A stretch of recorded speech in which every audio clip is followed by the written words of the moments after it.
Sit there. We're ready? Ready. At this time, I'd like to call to order the 10 January 2022 Jackson County Commission meeting. I'd like to welcome everybody that is here. We have a number of things on the agenda today to include some presentations, and so we're certainly glad to see members here and family members here. At this time, if I can get Mr. Manning, our county administrator, please call the roll to establish a quorum. Mr. Rich? Present. Mr. Venable? Present. Mr. Buckner? Present. And Mr. McBride? Present. All are here, and we do have a quorum. At this time, if I can get everyone to please stand, I'll ask Mr. Porter, our county attorney, to offer our invocation, and Commissioner McBride to lead us in the Pledge of Allegiance. Lord God, our Father in heaven, you are the creator of all things, and we are blessed. God, we're thankful for the blessing to live in this country, to live in this county. We're thankful for and we pray for those that choose to serve the public in so many different ways as law enforcement officers and other public servants. We're thankful for them. They give their time and their efforts and their, sometimes, God, even their lives to protect us and to serve us, and we're thankful for that. God, our county, like so many other counties, are dealing with the COVID virus right now. We just pray that you'll be with those that have been affected by that virus. But we pray especially right now, God, for Mike Ashburn and his family and the illness that he has. We just pray that you will heal him and deliver him from that illness. Pray you'll watch over us this day, God, and every day. In Christ's name we pray. Amen. Amen. Attention, salute, pledge. I pledge allegiance to the flag of the United States of America and to the republic for which it stands, one nation, under God, indivisible, with liberty and justice for all.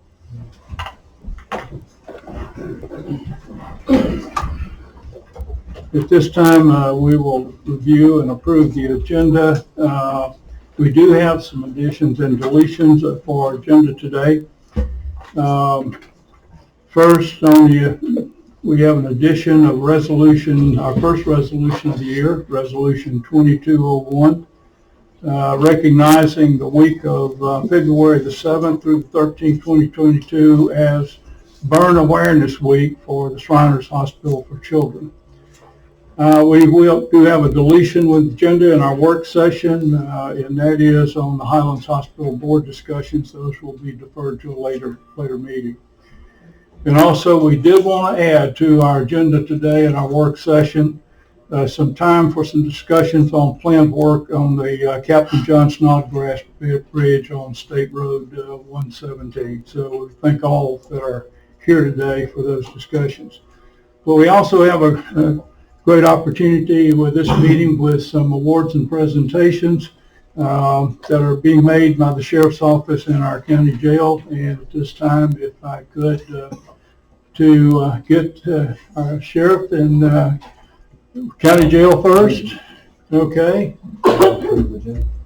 Mr. Nash, thank you very much for being here, and we'll turn the program over to you. I asked the sheriff. He asked me to go ahead first. I didn't jump in. Sheriff. Today we'd like to recognize Captain Ernie Gomez. He come on up front. We call him Captain Ernie. He goes by Ernesto. Some things you don't know about Ernie. He receives a royalty check for writing songs. That's not much, but it's a check. He's the only guy I know that receives a royalty check for writing songs. We'll say this before, but Ernie's retiring at the end of this month. Mixed emotions in my book. It's kind of like your mother-in-law going over a cliff in your brand new car. It's tearing me up, but I wish him the best. Much of the success that we enjoy at the jails directly due to Captain Gomez, and I'll tell the commissioners that now. The sheriff already knows it. Hate to lose him. He's been my right hand, and an excellent right hand he's been. As you may or may not know, the Alabama Association of County Commissions requires that the jail send at least one person annually for training for different courses. A lot of it has to do with liability and what have you. But Ernie attended those classes last year, and it's with a great deal of honor and humility that I would like to present him the certificate for his completion of that and thank him for his many years of dedicated service. and for being the one that went for that training. We really appreciate it. Thank you, I appreciate it too. May I say this, if it wasn't for, Colby the incident, I mean, I probably wouldn't make it through this because I had an allergic reaction the night that I was there, and he's the one that took me to the hospital.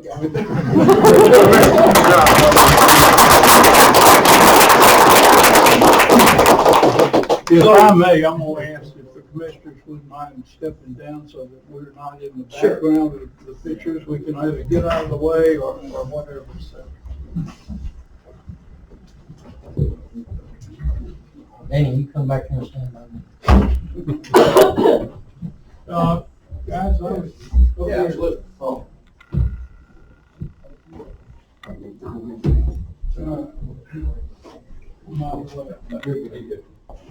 Okay, so recently we had an incident where a deputy went above and beyond call of duty, and sheriffs have been talking about implementing a ribbon program for awards for some time now, and I guess it's my fault I hadn't done that yet. So when we found out about this incident, which you'll hear about in a little while, we realized that we need to do this, but we also need to go back and retroactively do some awards over the last 10 years since sheriff has been here. And so we're doing that today at this meeting. First one, this happened in 2014. Craig Holcomb, would you come forward? On August 21st, 2014, Jackson County Sheriff Office Lieutenant Craig Holcomb responded to a domestic violence call on County Road 291 in Bryan, Alabama. On arrival, Lieutenant Holcomb found two females standing outside, both who were believed to be the victims of domestic violence. One was a wife and one was a child. While speaking with the two victims, a male subject walked outside from the front door holding two firearms, which were initially pointed in the air. Lieutenant Holcomb forced the two females to take cover behind a vehicle and ordered the male to drop his firearms. After numerous attempts to get him to drop the firearms, the suspect lowered the firearms, pointed them in the direction of Lieutenant Holcomb and the two females, at which time Lieutenant Holcomb discharged his duty weapon, striking the suspect several times and ending this dangerous situation. Lieutenant Holcomb then provided first aid to the suspect until the ambulance arrived to transport him to the hospital. The actions of Lieutenant Holcomb in the presence of potential life-threatening situation prevented what could have been a very more serious loss of life. Sheriff Chuck Phillips is proud to present Lieutenant Craig Holcomb with a Valor Ribbon for his action on August 21st, 2014.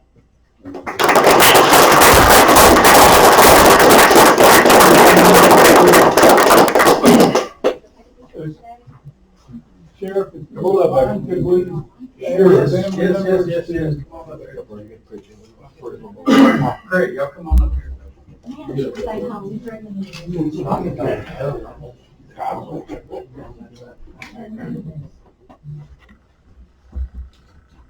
Three, 1, 2, 3. One, 2, 3. That's your wide angle.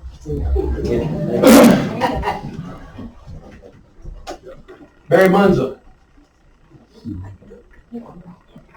On September 18, 2019, Jackson County Sheriff's Office Deputy Barry Munza was working courthouse security at the main entrance of the courthouse when a male subject attempted to enter the courthouse armed with a handgun. Deputy Munza and then Deputy Lauren Bradford stopped the subject inside the security checkpoint, at which time a verbal confrontation ensued. During this confrontation, the suspect showed deputies his handgun and later attempted to draw the handgun from his waistband. Deputy Munza drew his duty weapon and discharged several rounds into the suspect, which ended the threat to himself, his partner, and others working at or conducting business at the courthouse that day. The suspect was later transported to the hospital, where he eventually recovered from the wounds he received during the incident. The actions of Deputy Munza in the presence of a potential life-threatening situation prevented what could have been a more serious loss of life. Sheriff Phillips is proud to present Deputy Barry Munza with a Valor Ribbon for his actions on February 18, 2019. Thank you, Greg.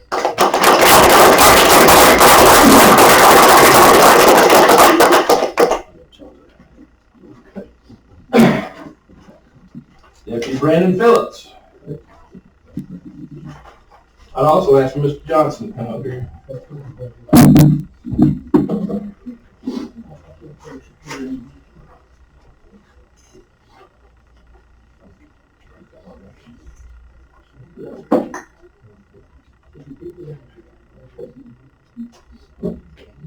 Brandon said he knew how to use one. Yeah, he did. I'm thankful for that.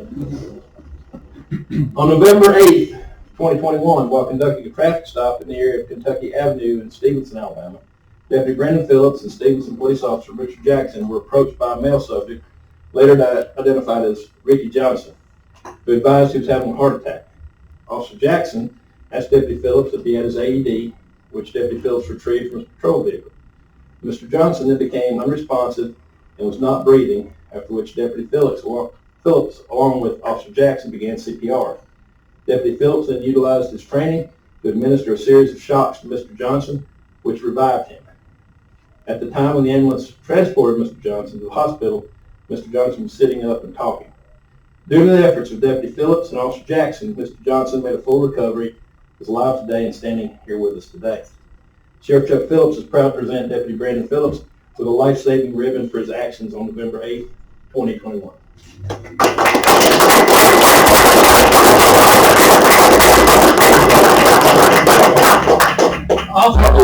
Also, Brandon completed some FTO training. He's a FTO trainer for us, and I want to give him also a pin for that for his uniform.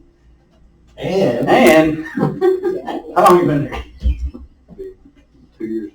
2 years. He every year we vote. Or Rocky and I don't vote. The employees vote for a deputy of the year or employee of the year. If it's not a deputy, who gets it. And Brandon last year won that award.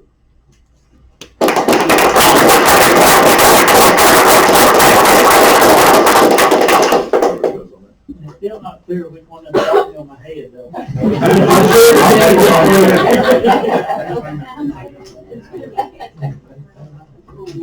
Thank you. Yes, sir. Yeah.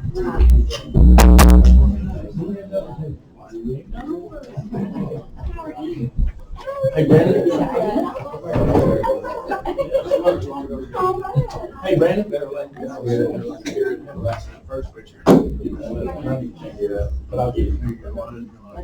Okay, again, thanks and congratulations to each and every one of our members of our Sheriff's Department team for their great work in support of the citizens of our county. At this time, we do have a public comment. We have a Mr. Ed Kennedy. He is with the Heritage Protection of North Alabama organization. Did I miss something? Yeah, we didn't take a vote to approve the agenda. I think we ought to do that, shouldn't we? Excuse me? So we've already mentioned the adjustments to the agenda. At this time, can I get a motion to approve the agenda as amended? I'll make that motion. Do I have a second? I'll second the motion. We have a second. All in favor say aye. Aye. All right, motion carries. Thank you. Thanks for the reminder. I was anxious to get to the awards presentation. Yeah, that's And a see lot that. going on tonight. Yeah. So at this time, we do have a public comment. Mr. Ed Kennedy from the Heritage Protection of North Alabama organization.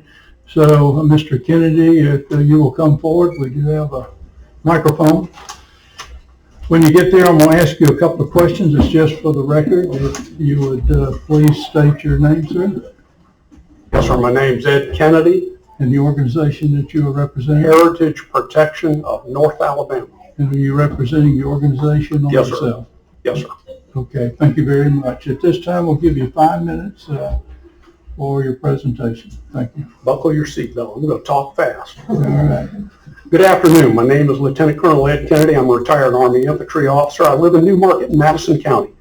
Thank you for allowing me to speak to you today about issues we faced in Madison County, but potentially can face you. My family has deep roots in Alabama. On the military side, I have several Confederate ancestors from Greene County who lie buried in Virginia. My father graduated from Marion Military Institute, served as a sailor in World War II while his father was in Europe. As a soldier, my father graduated from West Point after the war, served as an infantry officer in Korea and Vietnam. He enlisted me during Vietnam. I was honorably retired before returning to teach at the Army's Commanding General Staff College, Fort Leavenworth, Kansas. For 19 years, I served on the graduate faculty teaching history, leadership, and ethics, including electives on the war between the states. 2 of my sons are Iraq veterans. I tell you these things because I'm proud of my families and my military service. I want you to know that what I'm telling you today, I know a little bit about. In June of 2020, our Confederate Soldier Monument, which had stood with no problems for 115 years, became the target of leftist extremists. Black Lives Matter, a radical Marxist organization that is anti-American, anti-Christian, anti-law enforcement, came to Huntsville. Professional agitators from Atlanta, Birmingham, and Mobile flocked to our city to stir hate. The police know this from the license tags on the numerous vehicles driven by those who participated in the confrontations, including the riot the first week of June. In conjunction with the NAACP, Black Lives Matter extremists began a campaign of threats and intimidation of our county commission. It's recorded in the records open to the public. At least 2 Black Lives Matter thugs threatened commission inside the courthouse. This resulted in law enforcement presence during the following meetings. Using typical Marxist tactics, they wasted hours of commission meeting time protesting a monument to both our black and white Confederate soldiers. I frequently give talks around the country on black Confederates, have photos and names of some of our black Madison County soldiers honored by our monument. All this background could go on for hours. I'm cognizant I only have a few minutes, so the bottom line, County Commissioner Dale Strong intentionally broke the law he swore to uphold. On 20 October 2020, he illegally moved the monument unannounced in the middle of the night, breaking the Alabama Monuments Law. He supported Black Lives Matter thugs, folded like a cheap lawn chair. Heritage Protection of North Alabama members attended many of the commission meetings. We tried to educate everyone on the monument's real history. It was wasted time. Facts didn't matter, only emotional and unfactual propaganda spouted by Black Lives Matter and the NAACP did. Black Lives Matter intimidated downtown business owners who were equally ignorant of the history into supporting them. I want to accomplish 2 things in my talk here today.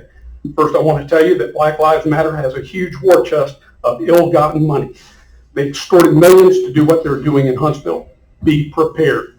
Our monument did not have to come down illegally. On social media, Black Lives Matter posted they were about to give up when Dale Strong gave in. The law is not on their side. Don't allow them to intimidate you. Secondly, I want you to know that Dale Strong is a political opportunist. He purposely broke the law. He recently allowed a third party to pay a fine for the illegal movement of that monument. Black Lives Matter and the other communist group, Tennessee Valley Progressive Alliance, said they would pay the fine. We don't know who illegally paid, as Dale will not say. We suspect they now own him. Lawbreaker Dale Strong is running for Congress to replace Mo Brooks. He wants to be your congressional representative while wasting more than an estimated $43,000 to illegally move our ancestors' monument and continue to fight us in court. Here is what the State Attorney General, Steve Marshall, says about Dale Strong. Quote, I urge my fellow Alabamians to take note of those casting votes and spending their tax dollars to violate the law of this state. It is now a question of when, not if, these same leaders will cast aside yet another law being guided only by the political winds of the moment. Dale Strong broke the laws passed by Alabamians. He broke his oath, wants to be rewarded. The only other viable candidate running against Strong is Casey Wardynski, who has explicitly stated he will follow the law and keep our monuments. Wardynski is pro-law, pro-police, pro-monument. His record shows it. What happens to us potentially will be coming here to Jackson County, according to BLM. Be prepared. I highly endorse this new book, I Can't Breathe, How the Racial Hoax is Destroying America. It tells how Black Lives Matter breaks the law. We can win against Marxists of BLM if we stand up to them. Thank you very much for your kind attention and time. Okay, Thank you. Mr. Kennedy, thank you. With that, we will now move into the new business portion of our meeting. We have several items on the agenda. First is in your package, you have the minutes from the 13 December 2021 meeting and the December 17, 2021 special work session for your review. With that, do I have a motion to adopt the minutes as provided from the December 13, 2021 meeting and the December 17, 2021 special work session? I'll make that motion. Have a motion, do I have a second? Yeah, I'll second that. And do we have a vote? All in favor say aye. Aye. Motion carries.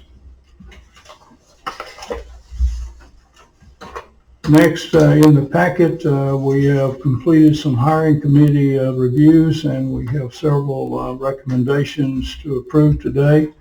First, we have a motion to approve the hiring committee's recommendation for 2 vacant sanitation driver collector positions at Solid Waste Department. Those 2 letters are in your packet. I'll make the motion to approve both. We have a motion to approve the 2 the recommendations for the position. A second? I'll say. We have a second. All in favor say aye. Aye. Motion carries. Thank you. Next, we have a motion to approve in your packet is the letter with recommendation of extending the employment of our temporary employee at the Council of Aging.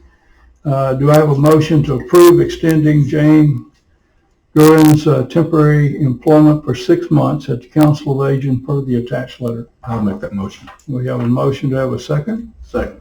We have a second. All in favor say aye. Aye. Motion carried. The Cahaba Shriners today requested, and the reason we added to the agenda, that the Jackson County Commission pass a resolution to be presented, Resolution 2201. This resolution is in regard to the Shriners Hospital for children, and it recognizes the issues of burns. And so with this resolution, it states that during this time, Shriners Hospitals for Children launches its annual burn awareness and prevention campaign. Since the 1960s, Shriners Hospitals for Children has been a leader in burn care research and education, and burn injury prevention is a key component of these efforts.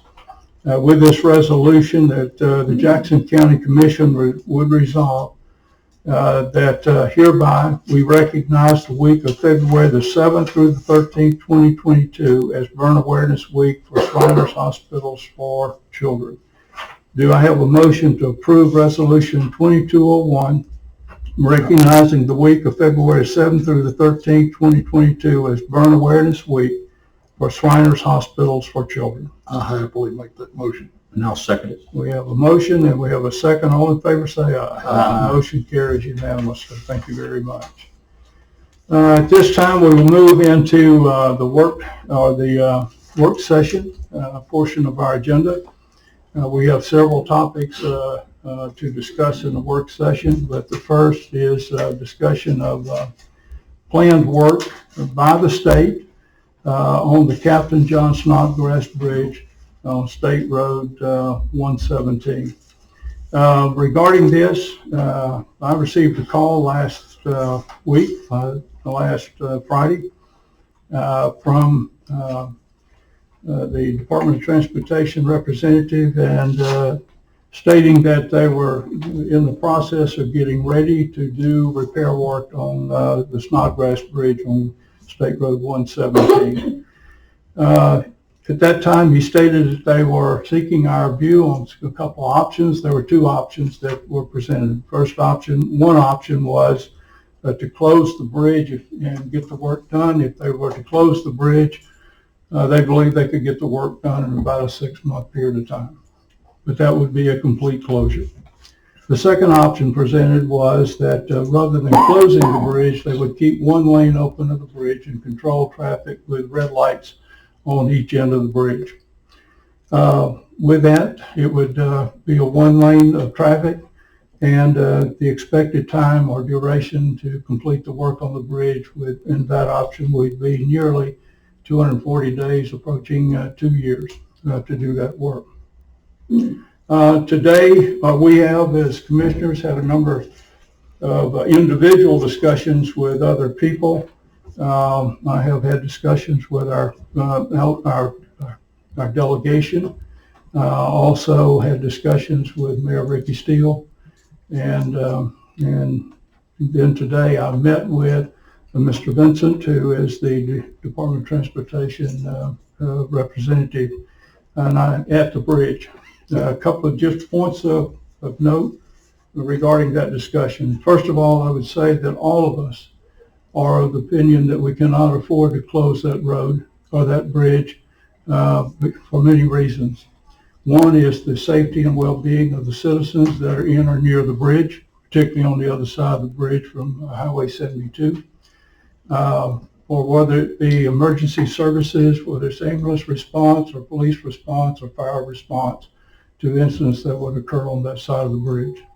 Talking with the Sheriff's Department, it would be a tremendous disruption to their ability to serve the citizens. Also talking to, and I'm not speaking for Mayor Steele, but he was very concerned about the economic impact to the city of Stevenson if we were to close the bridge, as well as the ability of the city of Stevenson to respond to emergency situations on the other side of the bridge in their area of responsibility. Today in the discussion with Mr. Vincent, he did state that the plan is in the repair. It is a repair of the bridge, and there will be repairs on the bridge itself, repairs to the roadway, and repairs to the decking of the bridge. Repairs on the bridge would include removal of plates that connect vertical beams as well as cross beams. And when regarding closures, the closures, there may be times where they would have to completely close the bridge, but that would be when there are repairing or replacing the plates that connect the cross beams. Would not be required to close the bridge for vertical beams.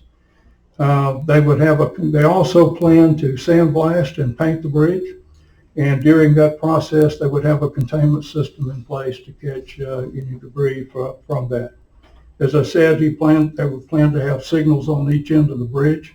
They would also account for the need for emergency vehicles that would have to pass, so that they would make sure that they are ready for, if have a situation in place if that happens, that they get priority across the bridge to respond. They would in place concrete barriers that would separate the work zone from the open lane down to one lane.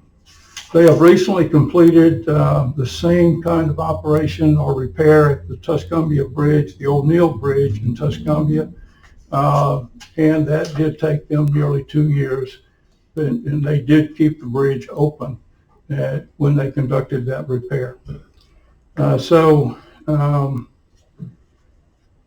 He stated that there will be times, as I said, when they're replacing the plates that connect the horizontal beams that they would have to close the bridge. They recognize that they would need a system with which they can give advance notice to the public whenever they would close the bridge for that. And so that was the discussion we had. We will have further discussion. His purpose of calling and the purpose of today's discussion was to get feedback from us on how we felt about the options for the bridge. And as again, I would say, in our discussions and everybody I've talked to, no one supports the idea of closing the bridge for a 6-month period or even a shorter period of time. And that is our position. Senator Livingston told me this morning that I could pass on to folks that the delegation's position is not to close the bridge. So those are my comments of information that I've received. So let me open to discussion by our commissioners.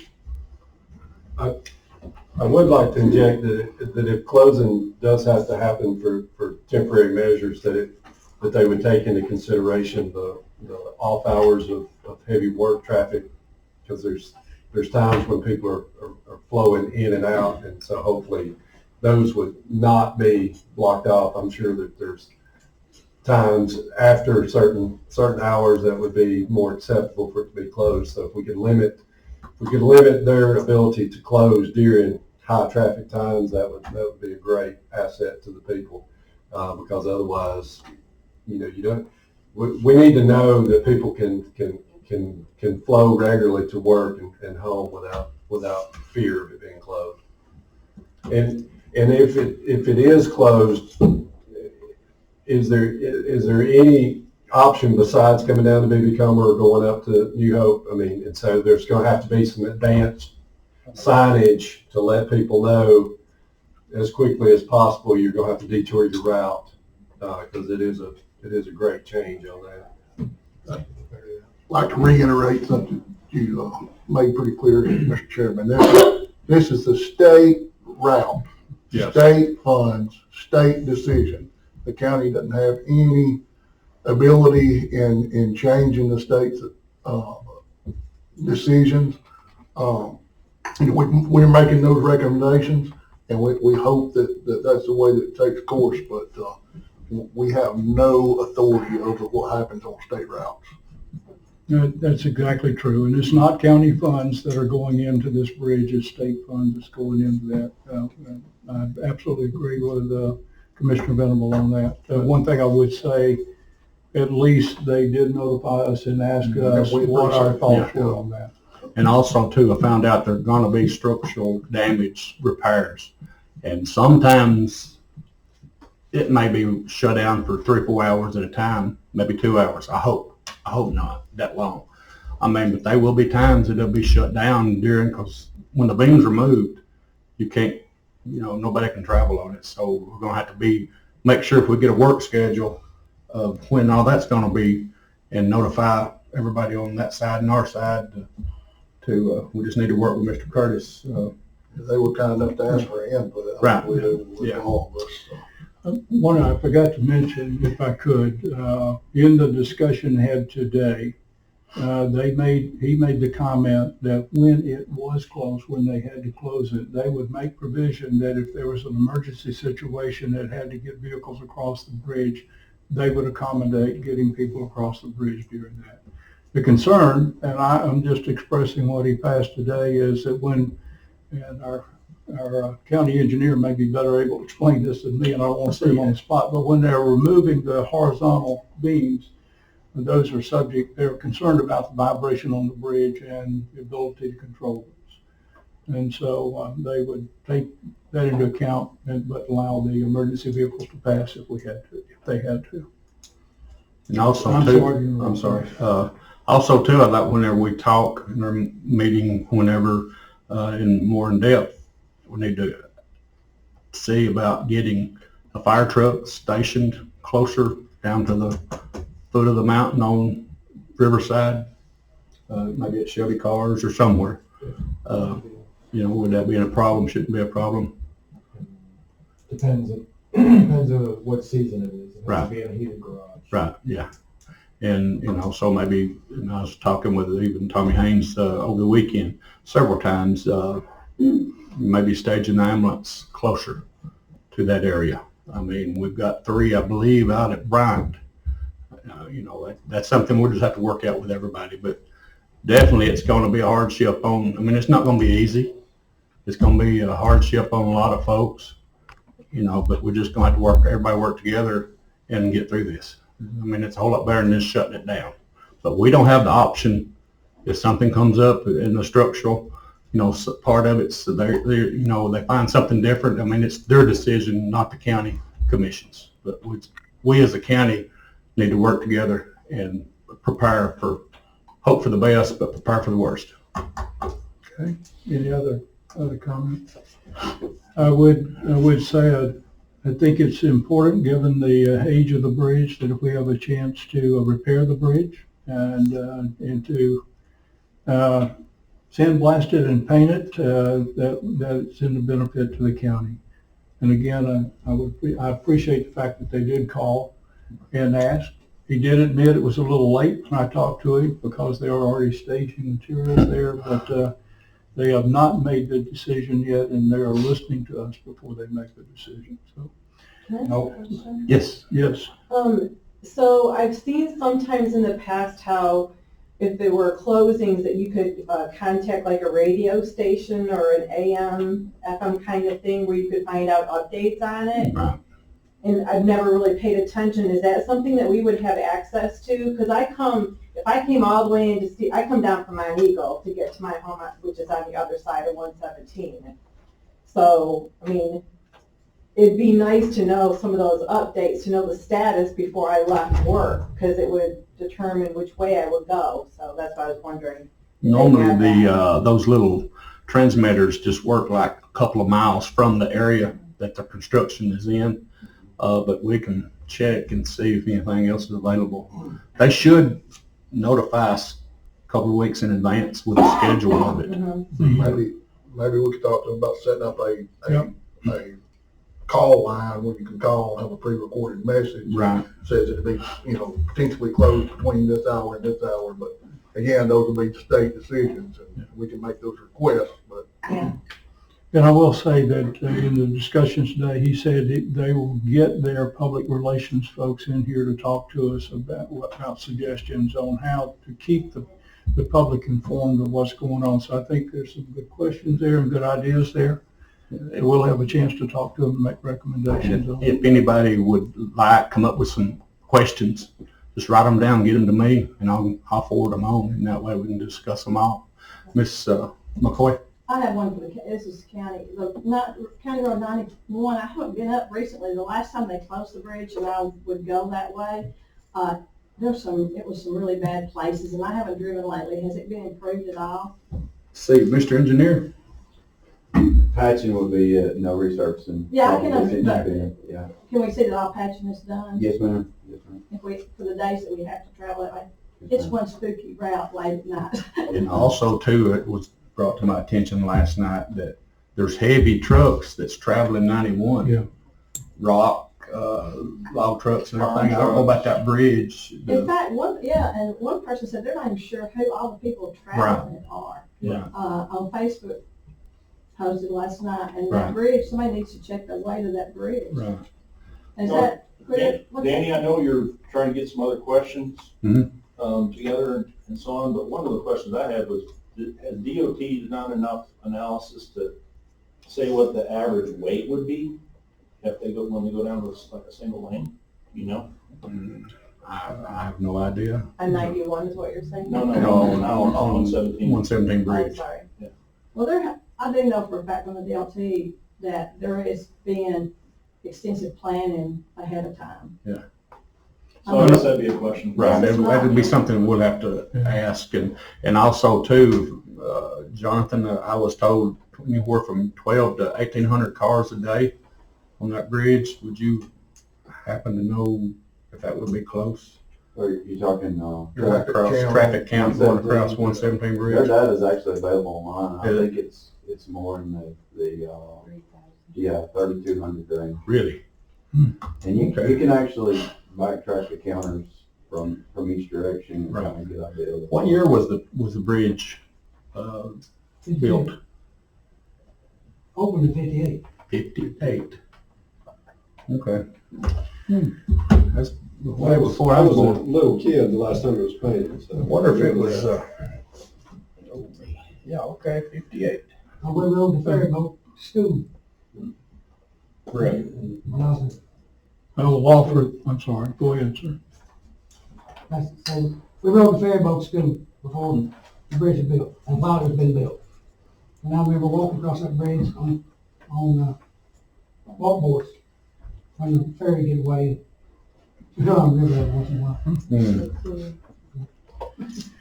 I will say I did ask about 18-wheelers today on the bridge, and the comment that was made by Mr. Vincent was that was one of the prime reasons why they would want to close the bridge down whenever they're doing the horizontal beams, because of the vibration that those trucks would cause, and that could create a dangerous situation. So let me offer a comment. Thank you for our county engineer, because when I discussed this with him last week, the one thing he said is we need to look at County Road 91 because of the increased traffic there. So he was already thinking about that. Any other questions, please? Yes, sir. What's the time frame when they think it might start? I think they're ready to start pretty quickly. I don't know a specific date, but I think they're going to hold off until we have we would like to have some further discussion with them. We'll ask them about that, and make sure they clearly understand our view. And I think they'll wait until we get that, what they've been told. I will tell you that Senator Livingston has talked to them. We have talked to them, and so we will continue to talk to them. So. Anyone else? Let me say thank you for coming today, because your input to this is important, because at least we know that we're trying to be responsive to your thoughts and represent your thoughts. And it's good to know that you would like not to have that bridge closed, so it supports us. Thank you. Anything else? Appreciate everybody coming out. Y'all, if you have any questions, call me. Most of y'all got my cell phone number. Just give me a call, text, or whatever. Anytime, I'll be ready. I would say I feel your pain. I live in the valley, and when they closed 146, I was working in Hollywood, and I had to go all the way around. So, you know, we're as concerned as you are about the inconvenience and the safety and all those. But we'll do all we can to do what's best for folks. Okay, thank you very much. And that'll be the last of the discussion we have. You're certainly welcome to stay around for the rest of the meeting and hear those discussions. At this time, with no further comment, we will move to an update from our building committee. Any updates? No, sir. We did look at the questions that we had from 17, and the looking at the possibility of doing a traffic study was something that a traffic study has been done on that, and we didn't see where there would be an additional finding on that would do anything but potentially cause additional restrictions to flow there. So we feel like that it will handle that. We do need to make sure that the signage is appropriate so people know the best way in and out, and so that we're able to direct traffic in an acceptable way. So hopefully we can move forward with the bid package for the roof as soon as possible, because that's going to need to happen regardless of what we choose to do. So that's really the step that I'm hoping we choose to go with as soon as possible, if so approved. Okay, one I have discussed with the Invest in Alabama Counties folks. They've offered to come out and take a look at the updates to buildings as well as jails and others to look at can American Rescue Plan Act funds be used, and they do offer that those funds can be used to support some of the conditions that they would hope to remedy in buildings, congested areas, so that there's safe distancing, separations between folks as they approach the workstations that they would work at, as well as HVAC and bathrooms and other areas to be considered. The one thing that they asked when we scheduled to get them to come take a look at the building, is to have some drawings of the changes that we would propose to make. That may need for us to get an engineering firm in to take a look at the building and give some drawings put together, sort of an engineering plan of what we would recommend as modifications to the building. So we need to consider that as we move forward. If there's nothing else regarding the update, we discussed at our last meeting in the work session the proceeding with the roofing for that building. We need to do that regardless of what we do with that building for use. The roof has been leaking for a while, and we did last meeting approve rejecting the previous bids, which was for really driven in cost because it had a 35-year shingle roof, which was very expensive. And we had some discussion of looking at other roof options. One of the questions was tin versus shingling. When the team that took a look at the building to give us an estimate of projected cost of doing things that they said would need to be done, we may want to do, or just things that would be available to do, they did look at the roof. They gave a cost estimate for the roof, and in discussion with them and then follow-up discussion with roofers, we found that if you use the lower grade tins, that the tin would be about the same cost as roofing. But the concern is the quality of the tin and the aesthetics of the tin as a lower grade tin. So we've had some discussions with that. I would propose that we, part of this discussion, have a discussion of the type of roofing that would be acceptable for us. And then we would move to upgrade. We do have a bid package. We do have a spec here that is to the 35-year roof tile, and we would need to upgrade that spec to whatever we would decide on. So let me, if I could, open for discussion about roofing and any comments regarding what would be an acceptable roof material. I personally think that asphalt shingle would be much more aesthetically pleasing than the cheaper 5B ag type tin.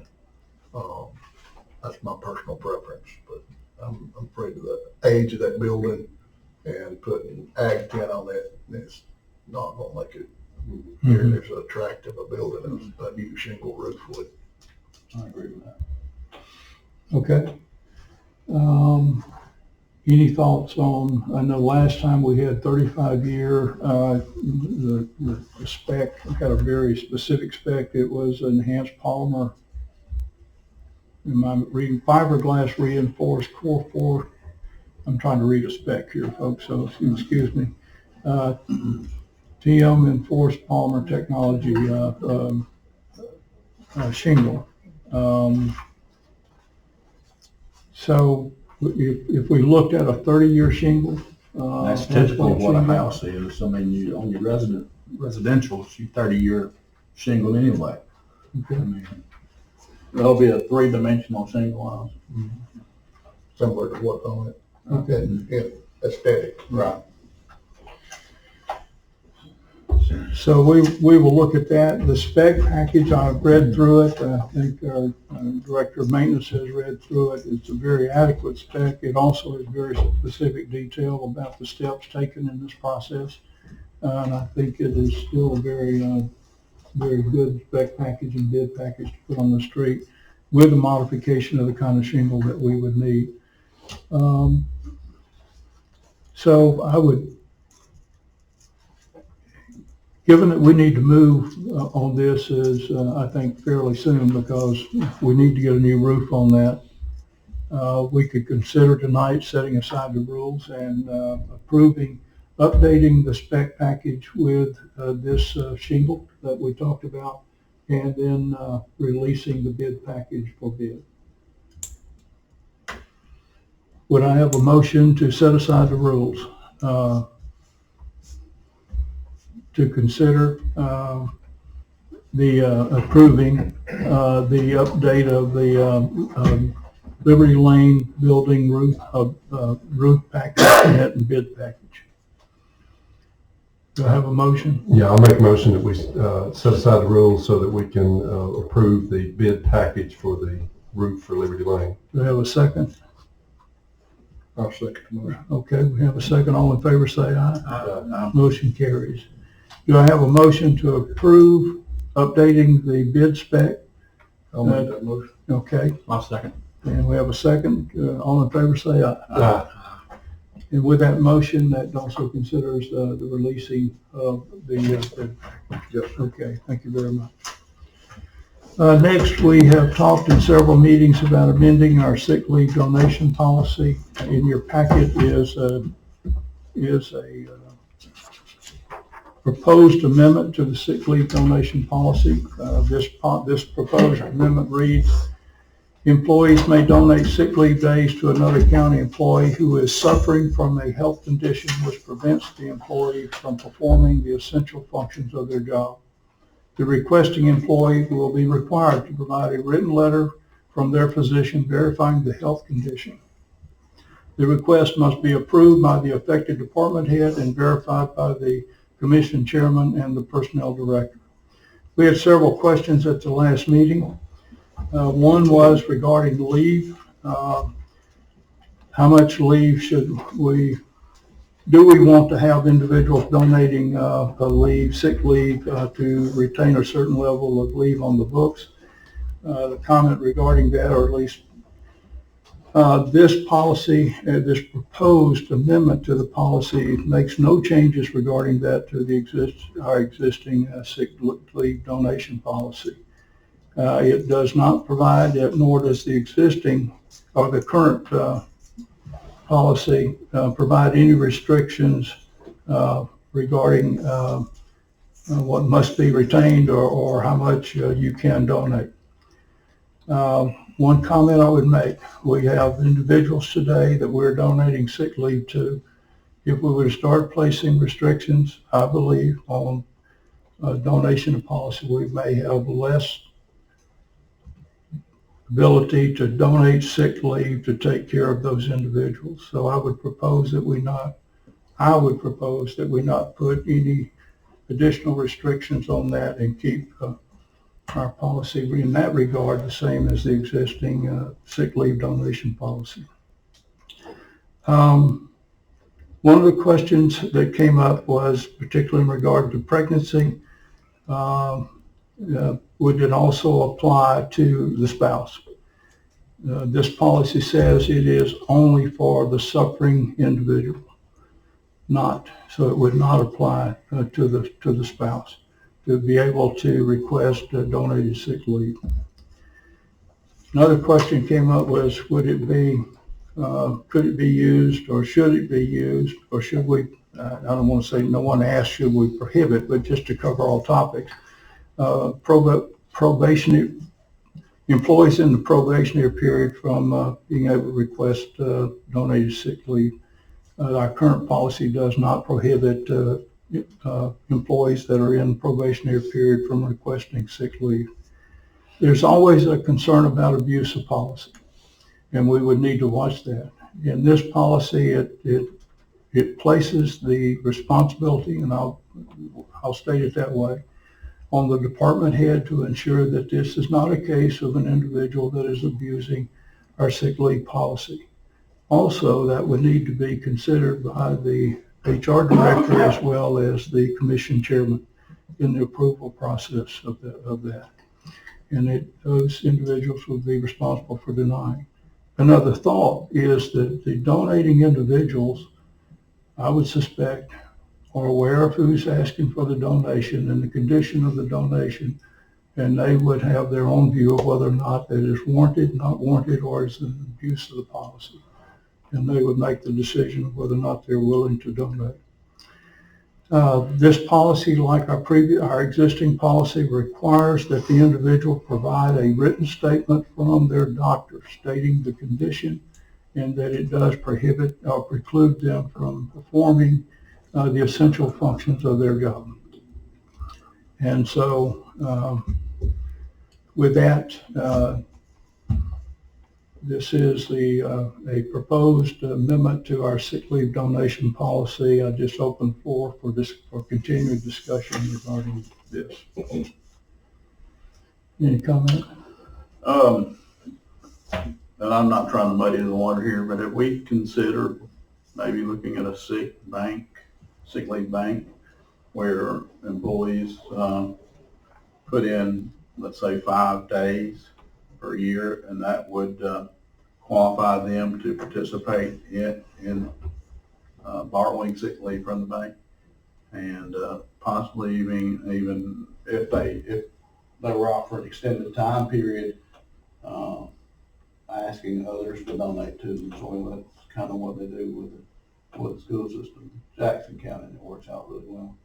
But they would pay back the sick leave to the bank that they borrow. if they were able to come back to work, rather than make a terminal illness. Rather than, yeah, they would pay it back to the bank. I'm like that idea because it takes favoritism out of it to some degree. Because, you know, we've got some departments that have a minimal number of people and they don't have as many relationships with, you know, the individuals all over the county that might be willing to donate to them. Well, let me ask, if I could real quick, would that create any limitations on the ability to request or the ability to donate? I know we have a couple of situations where we've had employees that we have allowed requests for donated sick leave, and there was no recovery. So they would not be able to, obviously not be able to reimburse. That would be up to the commission in the policy of the sick bank.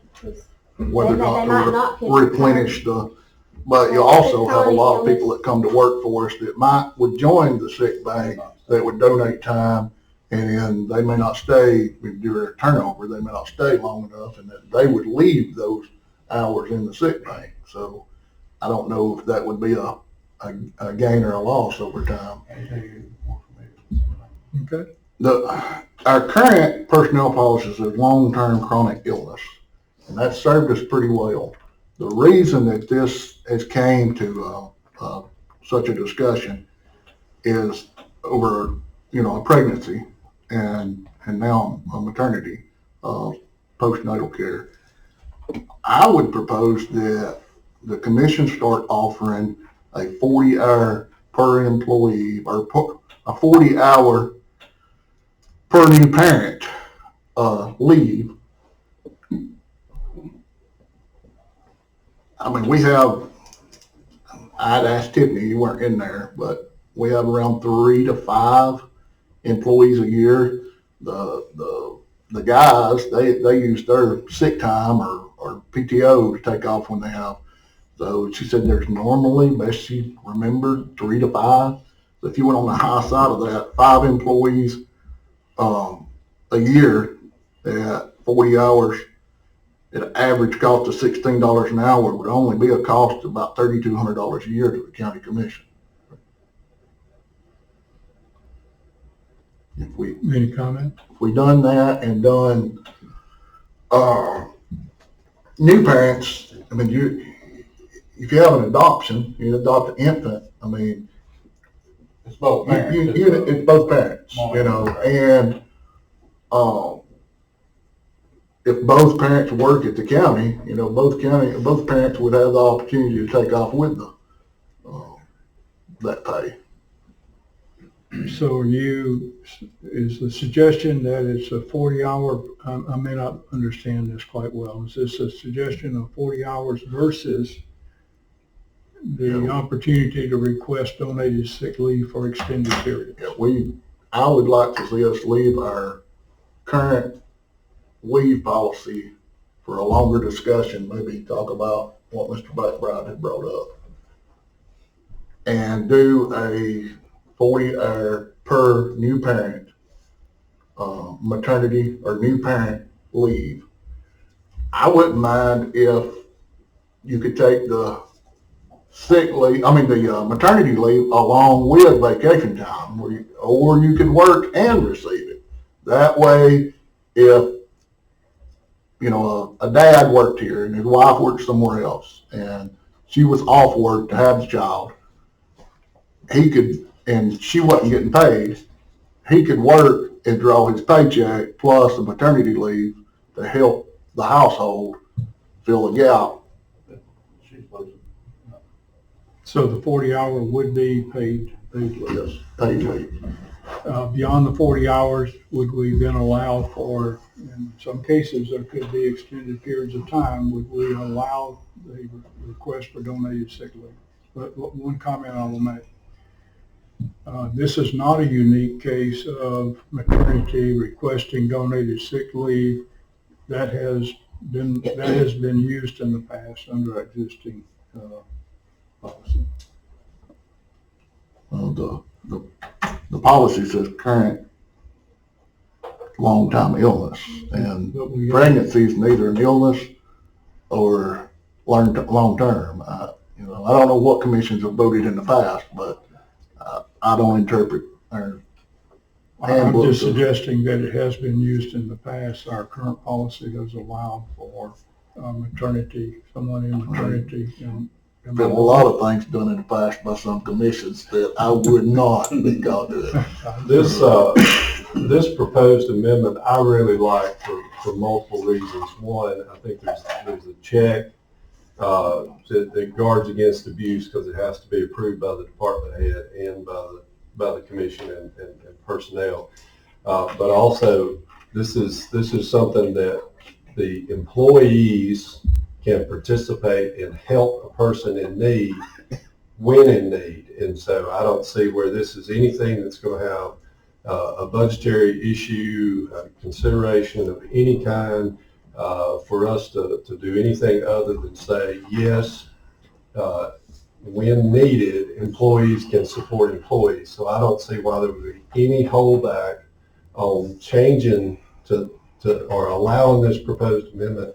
And I don't know that we don't need to go ahead and do it because the situation that has brought this to the light, I mean, this person is in need of days, and I feel strongly that there are people that are ready and willing to give if they have the opportunity. So I would like to see us vote on this. Well, Mr. Butler, if I could, I'd give you a for example on why I see an issue and a concern with this.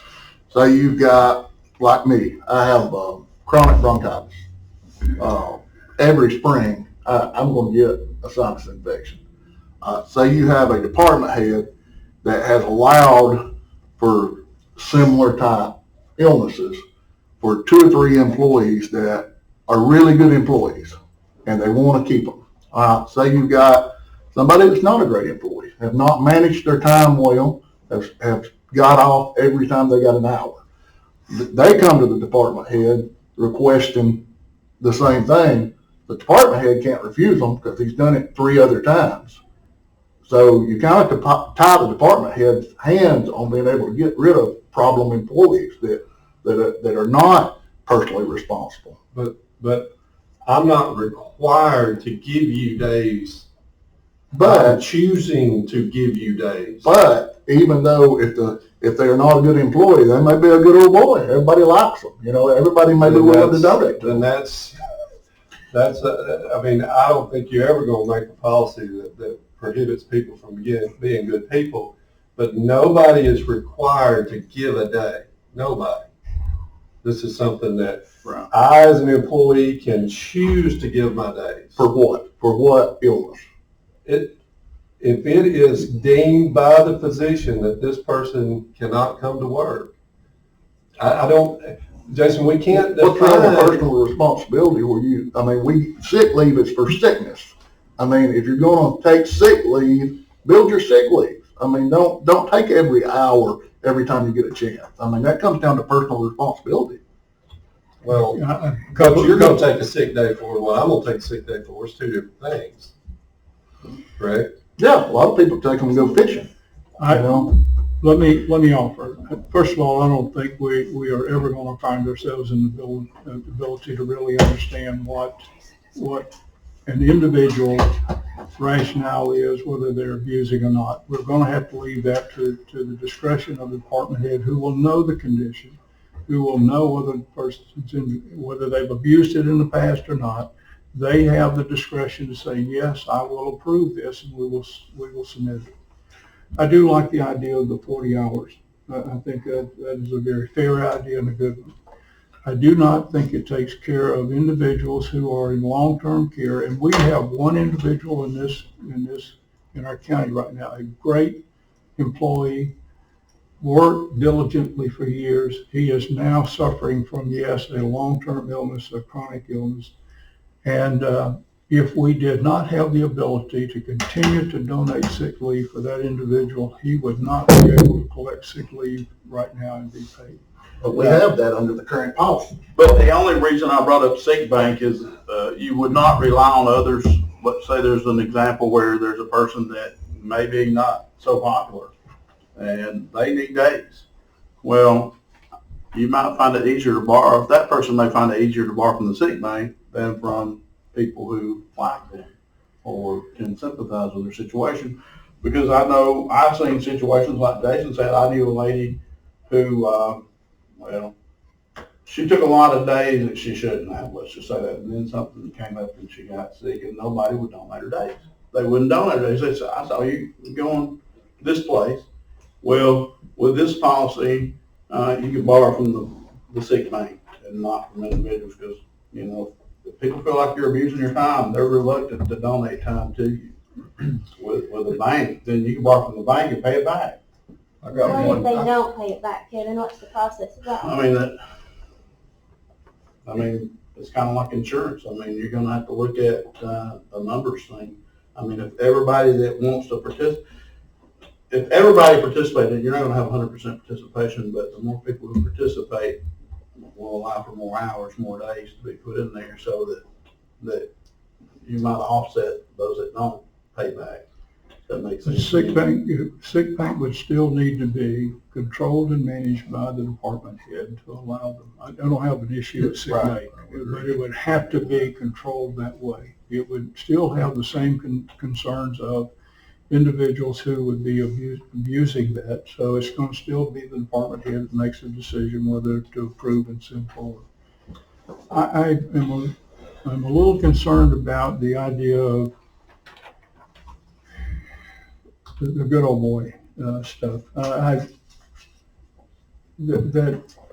That to me sort of gets us into the point of whether or not individuals are making decisions based on not whether someone is sick and needing and is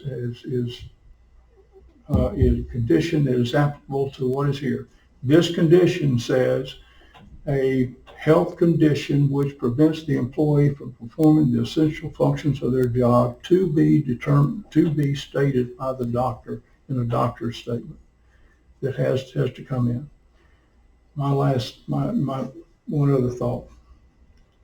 Yeah, pregnancy is not, some people would classify as serious illness, but I will tell you, in my view, and I won't go there. The health of the mother and the health of the baby is a very important issue throughout pregnancy. And there are going to be times when our employees are going to have to go to the doctor's office more often than not because doctors are concerned about the condition of the baby and the condition of the mother. And they're going to run out of sick leave quickly, particularly those that are in a probationary period. And I believe that we ought to allow our employees that are in that condition the opportunity when they run out of sick leave to request donated sick leave rather than being so concerned about losing their job. That they then start to put themselves and the unborn babies at risk. Now we're getting into, but that would be a concern that I would have. So I agree with that. I was just concerned with what if the days aren't there? What if they're not donated? Where do we get them? Yeah. What do we do in that case? I'm sorry? Like I said before, like let's say something happened, I'm sick, and I request that people donate me days, and no one does. What do we do then? And then someone else gets multiple days. I mean, I'm so fair about what do we do? You know, What about HIPAA laws? Are we going to be violating any HIPAA laws? Anybody on that? Mr. Porter, I mean. HIPAA laws only apply to if you're asking for the transfer of information. I don't know how that plays into this. Because the person donating, they may know what the reason is just because they're friends with them. Right. But no information is being disclosed from the commission regarding that need. And I will say, just going back to where we started this discussion, and that was, the discussion was started for maternity leave. That is, not sickness, not distress during pregnancy. That's already covered. If a mother is in distress so that her health is affected, then that's already covered. That's part of what the policy already covers. What the discussion began with was plain old maternity leave. A mother wants to be off work to be with her newborn child or their prenatal care. Just be off for that purpose. Not because her health is at risk, not because the baby's health is at risk, just because she wants to be off. That's where we started this discussion. The traumatic issues are already covered in the policy. Those can be covered. They can receive donated sick leave for issues where the mother is in distress or the baby is in distress. That's already covered. Where we started this discussion was just plain old maternity. But I also believe that FMLA requires before you go on maternity leave, under FMLA, you have to use your sick leave. You can run concurrent. There's different ways to do that. Our policy is to extend all leave types before unpaid FMLA kicks in. That's right. And that's not a local policy. So I don't understand why that precludes an individual then from requesting donated sick leave to extend that leave. But we got some more work to do with this, clearly. We do have an individual that is requested. We have denied, that leave has been denied, yes. To Mr. Porter's point, so a C-section, to me, that's very serious. Absolutely. In a natural childbirth, you may be out a week or two. Depends on how well it goes, right? But a C-section, you're out for several months. And that would be covered. That's the situation we're dealing with right now. And it's been going on now for 2 meetings, and on half the sheriff, we would like a decision. Yeah, please. Something like that. I'm not the doctor, and I have to see what the doctor said, but that should be covered under the current policy because it would be a chronic and long-term illness at that point. Right. To me, but because there's a serious issue there. It's not. If we believe it is covered under the current policy, then submit the request. Yeah, thank you. Okay, with that, that's the last of our discussion items on the work session. Let me proceed to reports from the staff. So, County Administrator, any comments? County Engineer? Nothing, sir, thank you. Okay. Council of Aging? Nothing to vote, Chairman, thanks. Okay, thank you. And County Attorney? Okay, thank you. Now we'll proceed to comments from the commission. First of all, District 4 Commissioner McBride. Yeah, I'm gonna be a little long-winded here. And it's not, everybody's quiet today when we get the ball game going on. On a serious note, guys, keep the Steele family in your prayers. Everybody knows the situation there. We lost a good guy. And just keep that family in your prayers. And nothing else. Okay, District 3, Commissioner. Just proud to be here. District 2, Commissioner Venable. Same, just proud to be here. That's that. District 1, Commissioner Rich. I just want to echo what Commissioner McBride was saying. Lost a dear friend last night, and everybody that knew him will know what I mean. I mean, he was just pure good old boy, good guy. He's gonna be missed by everybody. I just know that he just turned 70, December 15th, and Thursday would have been this coming Thursday would have been his 50th year anniversary, and that's the day they're gonna, I think, have the funeral proceedings. We'll bury him on his anniversary. But keep that family in your mind, please, and appreciate it, and be sure and watch the game tonight. Root for whoever you want to. Don't matter as long as the SEC wins. Appreciate it. Okay, thanks very much for those comments. Let me add to that. Thanks to our EMA folks and our public works folks over this past weekend and last week, we had a number of severe weather alerts They were up every night, all night, and were out doing work to make sure that we were taking care of our roads to ensure the safety of our employees. And also thanks to the sheriff's office because they were out serving some needs out there with people that were having accidents and other things. So thanks for the great work. Our next meeting date is scheduled for the 24th of January, 2022. With that, do I have a motion to adjourn the meeting? I make a motion to adjourn the meeting. Motion, a second? Second. And all in favor, say aye. Aye. Okay.